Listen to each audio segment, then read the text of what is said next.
Hello viewers, আসসালামু আলাইকুম। Paradise model school and কলেজের পক্ষ হতে আপনাদেরকে জানাই অনেক অনেক অভিনন্দন ও শুভেচ্ছা। আজকে আমরা ক্লাস 9-10 এসএসসির ইংরেজি সেকেন্ড পেপারের 6 নম্বর কোশ্চেন ট্রান্সফরমেশন অফ সেন্টেন্স নিয়ে আলোচনা করব। তোমরা ইতিমধ্যেই জানো আমার চ্যানেলের প্লেলিস্টে এই ট্রান্সফরমেশন অফ সেন্টেন্স করতে যে সকল রুল দরকার আমি এই সকল রুলগুলো ইতিমধ্যে ভিডিও আপলোড করেছি এবং একটা বোর্ড কোশ্চেন সলিউশন করেছি ওই ধারাবাহিকতা ওই রুলগুলো দিয়েই। আজকে আমরা ওই রুলগুলো দিয়েই আমরা আরেকটা বোর্ড কোশ্চেন সলিউশন করব। তাহলে আজকে করব আমরা হচ্ছে এসএসসি রাজশাহী বোর্ড 2019 এর সলিউশনটা করব, সমাধানটা করব। প্রথমে 1 নাম্বার বা এই নাম্বার কোশ্চেনটা কী দেওয়া আছে, ABCD হবে এইসব A B C D। এখন প্রথম কোশ্চেনটা বলা আছে patriotism is a Nobel virtue.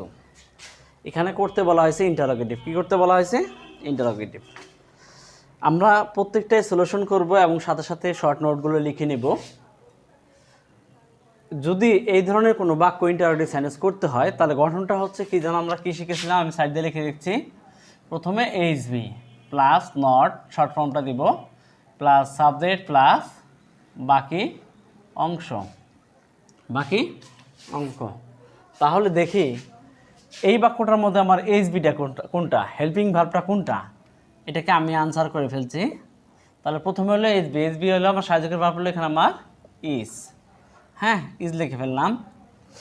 তো তারপর দেখি এখানে কি বলা আছে, not in apostrophe T, not. তারপর হলো সাবজেক্ট প্লাস বাকি অংশ। সাবজেক্ট আমার কোনটা? পেট্রিয়টিজম। কেন? ভার্বের আগে যা বসে তাই সাবজেক্ট। তাহলে পেট্রিয়টিজম লিখে ফেলি, টিজম।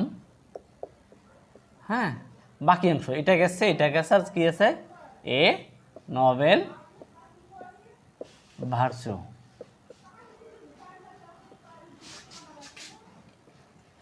ঠিক আছে, যেহেতু বাক্যটা প্রশ্নবোধক এই জন্য প্রশ্ন চিহ্ন দিতে হবে। এরপরে চলে আসতেছি আমরা বি নাম্বারে কি বলা আছে।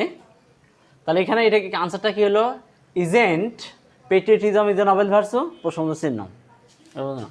তারপরটা 2 নাম্বারটা কি বলা আছে দেখি, it is the greatest of all virtues in a man's life. করতে বলা হয়েছে আমাকে কম্পারেটিভ। কি করতে বলা হয়েছে? কম্পারেটিভ যেহেতু করতে বলা হয়েছে তাহলে সেহেতু আমি প্রথমে গঠনটা একটু দেখে নেই, তারপর করতে সুবিধা হবে। আমি আমার লেখার সুবিধার্থে উপরের অংশটা লিখে মুছে দিচ্ছি। তাহলে দেখি এখন এর গঠনটা লিখে নেই। প্রথমে কি বলছে, কম্পারেটিভ গঠনটা কি হবে? গঠনটা কি আছে? প্রথমে subject plus verb plus then most of. এর আগে একটা কথা লিখে নিতে, ডিগ্রি। কি দিতে হবে? ডিগ্রি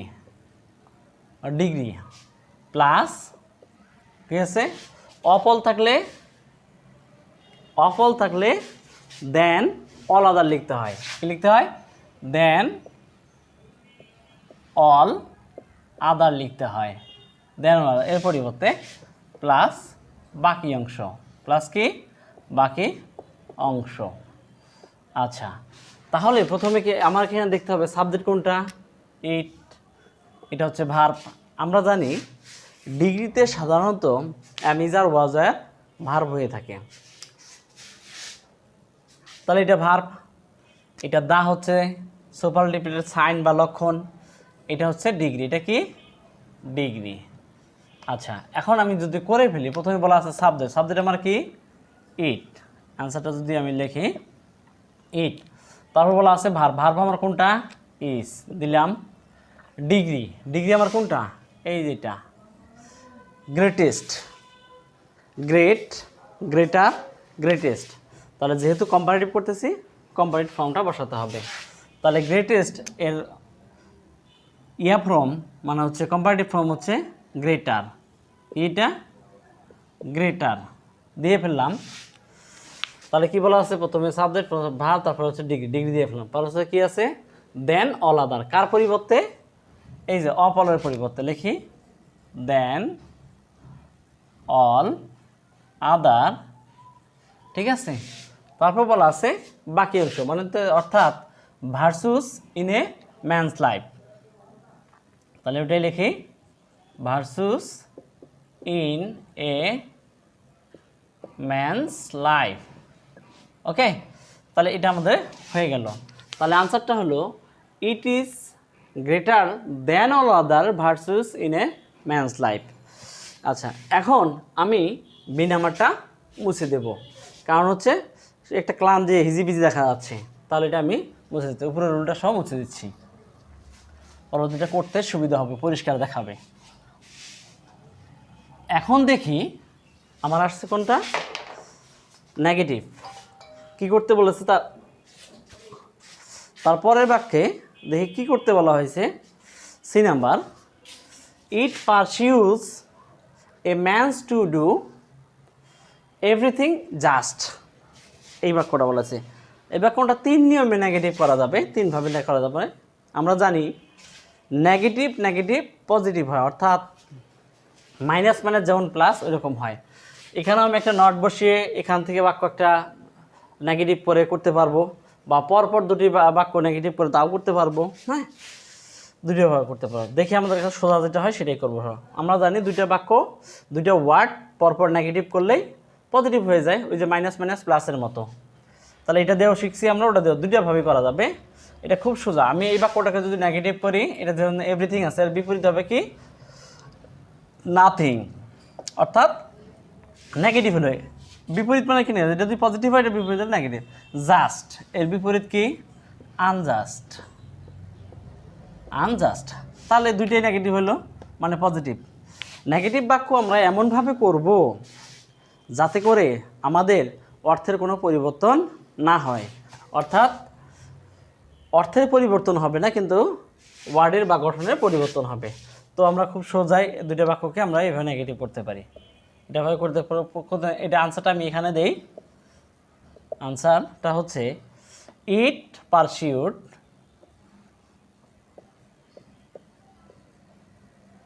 যা আছে তাই লিখব, এ man's life to do everything. এটাকে নেগেটিভ করলে কি হয়, নাথিং, নাথিং।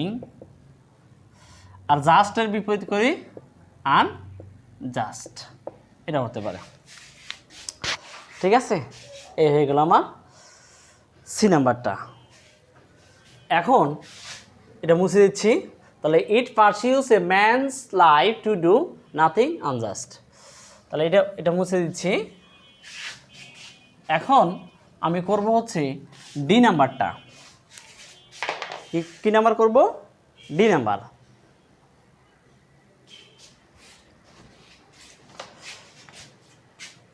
দেখি ডি নাম্বারটা কি বলছে এখানে। ডি নাম্বারটা হচ্ছে this quality highly motivates a man so that he can sacrifice his life for the country. আমরা জানি কমপ্লেক্স সেন্টেন্সে সো দ্যাট থাকলে সাহায্যকারী ভার্ব অর্থাৎ ক্যান পর্যন্ত আমরা তুলে দিয়ে আমরা টু ব্যবহার করব। সো দ্যাট, তারপর সাবজেক্ট প্লাস ক্যান, এই পর্যন্ত আমরা তুলে দিয়ে কি ব্যবহার করব, টু ব্যবহার করব। আমি আমার এই সম্পর্কে আমার প্লেলিস্টে ভিডিও আপলোড করেছি, তোমরা ইচ্ছা করলে ওখান থেকে কিছুটা দেখে আসতে পারো, তাহলে আর তোমাদের জন্য আরও ভালো হবে। তাহলে আমরা জানি কোনো সিম্পল সেন্টেন্সে টু থাকলে তার পরিবর্তে so that plus subject plus can could plus verb to last. তাহলে ঠিক একইভাবে কোনো কমপ্লেক্স বাক্যকে যখন আমরা তুলে দেব so that plus can subject plus can, তাহলে তার পরিবর্তে ব্যবহার করবো আমি টু ব্যবহার করব। কী ব্যবহার করব, এই পুরোটার পরিবর্তে টু ব্যবহার করব। তো ঠিক আছে, এটাকে আনসারটা যদি আমি এইভাবে লিখি, আনসারটা যদি এইভাবে দেই, সেটা হচ্ছে প্রথমে কি ব্যবহার করবো, যা আছে তাই লিখি। দিস কোয়ালিটি হাইলি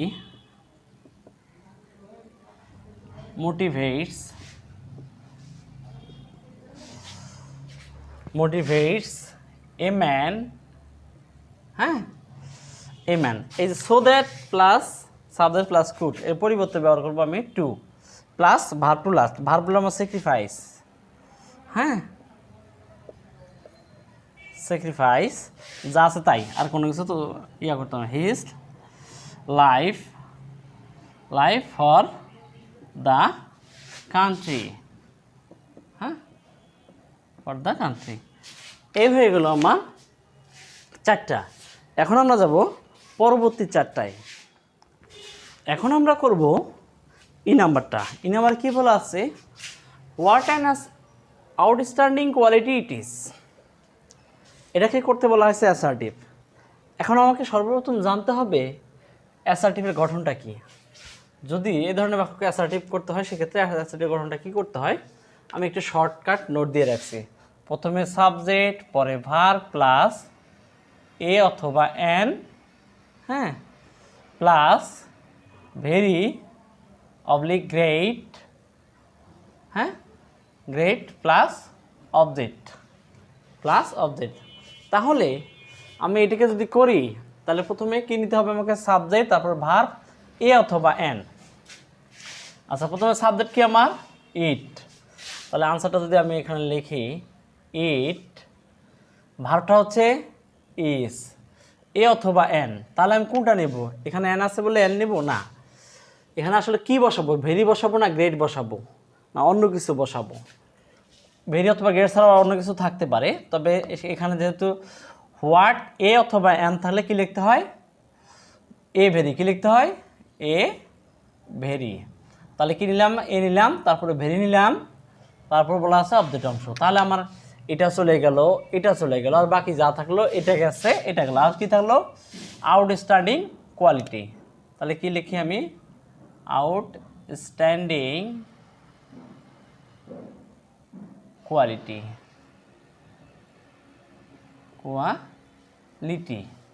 তারপরে ফুল স্টপ হয়ে যাবে।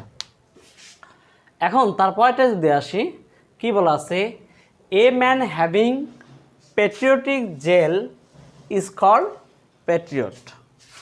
এই ধরনের আমরা জানি কমপ্লেক্স সেন্টেন্সে দুটো ভার্ব দুটো সাবজেক্ট থাকে, দুটো ভার্ব দুটো সাবজেক্ট থাকে, একাধিকও থাকতে পারে।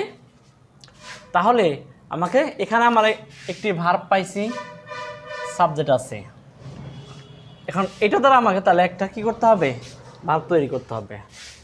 করতে বলা হয়েছে কমপ্লেক্স, আবার রিলেটিভ প্রোনাউন থাকে। তাহলে যেহেতু এটার গঠনটা হচ্ছে, প্রথমে সাবজেক্টটা লিখে ফেলি, এখানে কি বলা আছে, আনসারটা যদি লিখে এইভাবে, এ ম্যান, যেহেতু এটা তারপরে বসাইতে হয় সাবজেক্টের পরে, প্রথমে ডিটারমিনার কি আমি আমার ভিডিও প্লেলিস্টে আপলোড করেছি, এখান থেকে দেখে আসতে পারো। প্রথমে হলো এ বার্টিকেল বা ডিটারমিনার, তারপর হচ্ছে কি নাউন, এরপরে বসাইতে হবে ভার্ব। ভার্ব যেখানে হ্যাভিং এর সাথে আইন যোগ করে, অর্থাৎ হ্যাভের সাথে আইন যোগ করে, বা হ্যাজ বা হ্যাড এর সাথে আইন যোগ করে হ্যাভিং করা হয়েছে, এটাকে আমি অ্যাডজেক্টিভ থেকে নিয়ে আসি। তাহলে এটার একটা ভার্ব দিতে হবে, এক্সট্রা একটা ভার্ব দিতে হবে। হ্যাভেজের পরিবর্তে আমি কি ব্যবহার করব, এখানে হচ্ছে ব্যবহার করতে রিলেটিভ প্রোনাউন। রিলেটিভ প্রোনাউনটা আমার কি, এখানে রিলেটিভ প্রোনাউন যেহেতু এটা ব্যক্তি, ব্যবহার করতে হবে আমাকে হু। তারপরে নিতে হবে আমার এক্সট্রা একটা ভার্ব, এই যে এক্সট্রা হ্যাভ, হ্যাজ, হ্যাড এর পরিবর্তে আমি ব্যবহার করব কি হ্যাজ। কারণটা হচ্ছে যেহেতু এটা প্রেজেন্ট টেন্স, তাহলে হ্যাভ অথবা হ্যাজ বসবে, হ্যাভ অথবা হ্যাজ বসবে। যেহেতু এটা এ ম্যান ব্যক্তি, অবশ্যই এটা কি হ্যাজ বসলো। তাহলে এটা হয়ে গেল, যা আছে এখন তাই লিখে দেব, প্যাট্রিয়টিক জেল ইজ কল্ড কি প্যাট্রিয়টিক, প্যাট্রিয়ট।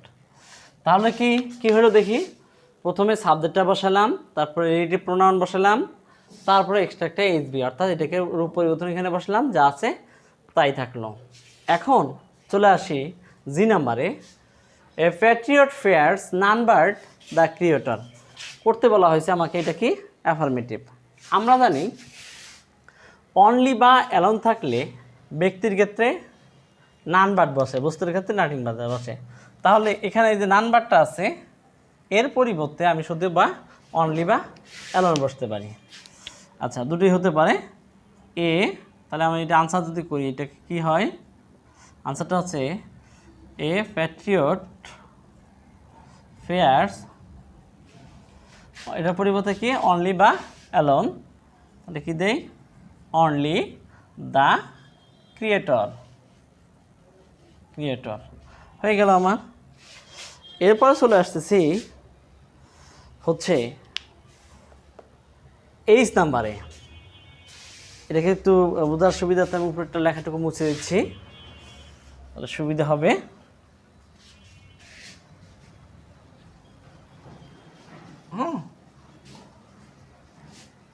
তোমরা যারা আছো এই বোর্ডগুলো সলিউশন করলেই মোটামুটি পরীক্ষার জন্য ভালো একটা রেজাল্ট নিয়ে আসতে পারবে।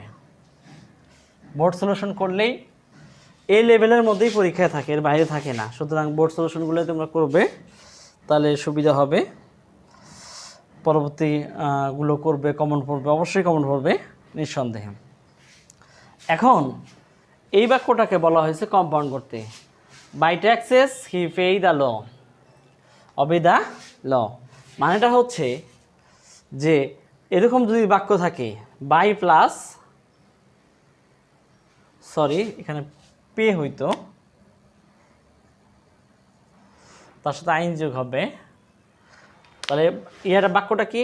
বাই পেইং ট্যাক্সেস, হ্যাঁ, হি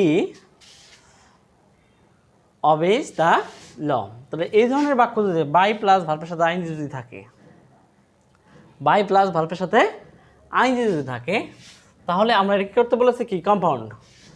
কম্পাউন্ড করলে আমরা জানি অ্যান্ড বাট অর মাঝখানে বসে, গেটও বসতে পারে, তাহলে ওটা বসবে। আর এটা তো হচ্ছে তোমার হলো স্বাধীন বাক্য, হ্যাঁ, এটা একটা স্বাধীন বাক্য বা ক্লজ,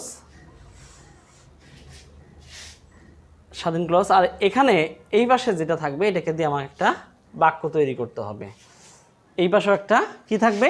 আমার স্বাধীন বাক্য থাকবে। স্বাধীন বাক্য করার জন্য কি থাকবে? একটা সাবজেক্ট থাকবে, একটা ফাইনাইট ভার্ব থাকবে। তাহলে এটাকে যদি আমি প্রথমে আনসারটা করি, হ্যাঁ, আনসারটা হচ্ছে প্রথমে সাবজেক্ট আমি কোথায় পাবো? এখান থেকে নিয়ে আসবো, হি নিয়ে ফেললাম।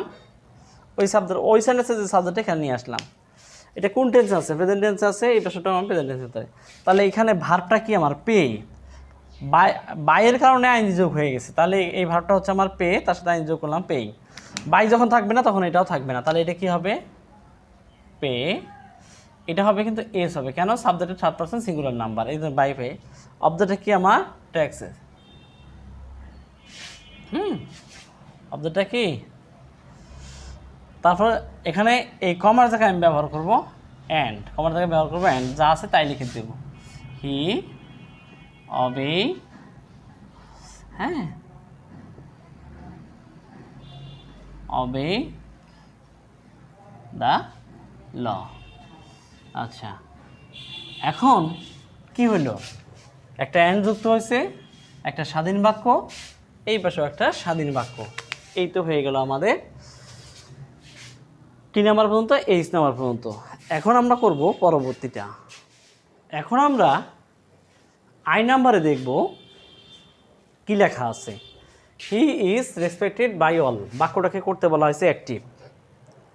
তো এই ধরনের বাক্য যদি থাকে, প্যাসিভ বাক্যকে অ্যাক্টিভ করতে, তাহলে কি করতে হবে? আমরা জানি সাবজেক্ট অবজেক্টটাকে চেঞ্জ করে লিখতে হয়। সাবজেক্ট অবজেক্টে যাবে, অবজেক্টেরা সাবজেক্টে হবে। তাহলে এটা হবে আমার, তাহলে এখানে হলো সাবজেক্ট, এটা আমার হলো কি সাবজেক্ট, আর এখানে এটা হলো আমার কি অবজেক্ট। তাহলে এটাকে উল্টে যাবে, ওটা প্রথমে আসবে, এটা শেষে যাবে এক। আর রেসপেক্টেড এটা হচ্ছে ভার্ব, আর ইজটা হচ্ছে আমার এইচবি বা হেল্পিং ভার্ব। তো এই ধরনের বাক্যকে আমরা একটা রুল করাইছিলাম, সেটা হচ্ছে যদি এই ধরনের কোনো বাক্য আমি খুঁজে পাই, তাহলে কি লিখবো? তাহলে প্রথমে সাবজেক্ট অবজেক্ট চেঞ্জ করে লিখবো, যেই টেন্স থাকবে তার আগের টেন্সে চলে যাব। অর্থাৎ এখানে কোন টেন্সে সাহায্যকারী বাক্য খুঁজে পাচ্ছি আমি? প্রেজেন্ট কন্টিনিউয়াস, তার আগের টেন্সটা কি প্রেজেন্ট ইনডিফিনিট। তো সুতরাং প্রেজেন্ট ইনডিফিনিটের গঠনটাকে ফলো করলে আমার হবে। প্রথমে সাবজেক্ট, প্রেজেন্ট ইনডিফিনিটের গঠনটা কি V1 প্লাস অবজেক্ট, এটাকে ফলো করলে হবে। তাহলে যেহেতু আমি এটা উল্টায় লিখতে হবে, তাহলে এটা আসবে প্রথমে কি আসবে আমার এখানে অল, তাহলে অলটা হয়ে গেল আমার এখানে সাবজেক্ট। হ্যাঁ, অলটা হয়ে গেল। তারপর কি আছে V1, অর্থাৎ রেসপেক্টটা হচ্ছে ভার্ব, রেসপেক্টটা হচ্ছে ভার্ব। তাহলে এটাকে আমি এখন লিখি, ভার্বটা লিখি রেসপেক্ট। হ্যাঁ, তারপর বলা আছে কি গঠনে বলা আছে অবজেক্ট। অবজেক্ট আমার কি এই যে হিটা যখন অবজেক্ট আকারে বসবে তখন হয়ে যাবে হিম, অর্থাৎ অল রেসপেক্ট হিম।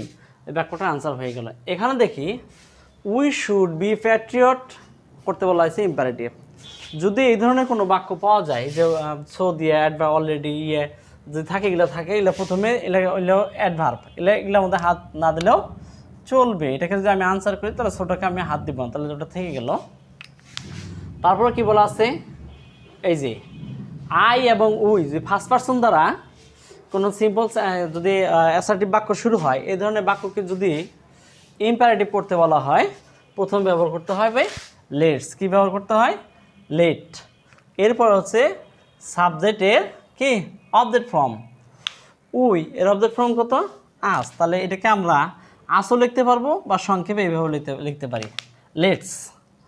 তারপর বলা আছে ভার্ব টু লাস্ট, ভার্ব হচ্ছে আমার এটা বি, তাহলে লেটস বি প্যাট্রিয়ট, RIOT। আচ্ছা, এই হয়ে গেল আমাদের রাজশাহী বোর্ড 2019 সলিউশন। তাহলে প্রথমে কি আছে যা থাকবে তাই, লেট ব্যবহার করব, এর পজিটিভ ফর্ম ব্যবহার করব, ভার্ব টু লাস্ট। এই তো হয়ে গেল, এই পর্যন্তই আমরা এটা শেষ করে ফেললাম। তোমাদের যদি আরও কোনো রিকোয়ারমেন্ট থাকে বা চাইতে থাকে কোন জিনিসটা না বুঝছো বা কোনটা সম্পর্কে জানতে চাও, নিচে কমেন্ট বক্সে কমেন্ট করো, আমি এর পরবর্তীতে এই ধরনের ভিডিও আপলোড করারও দিব তোমাদের জন্য।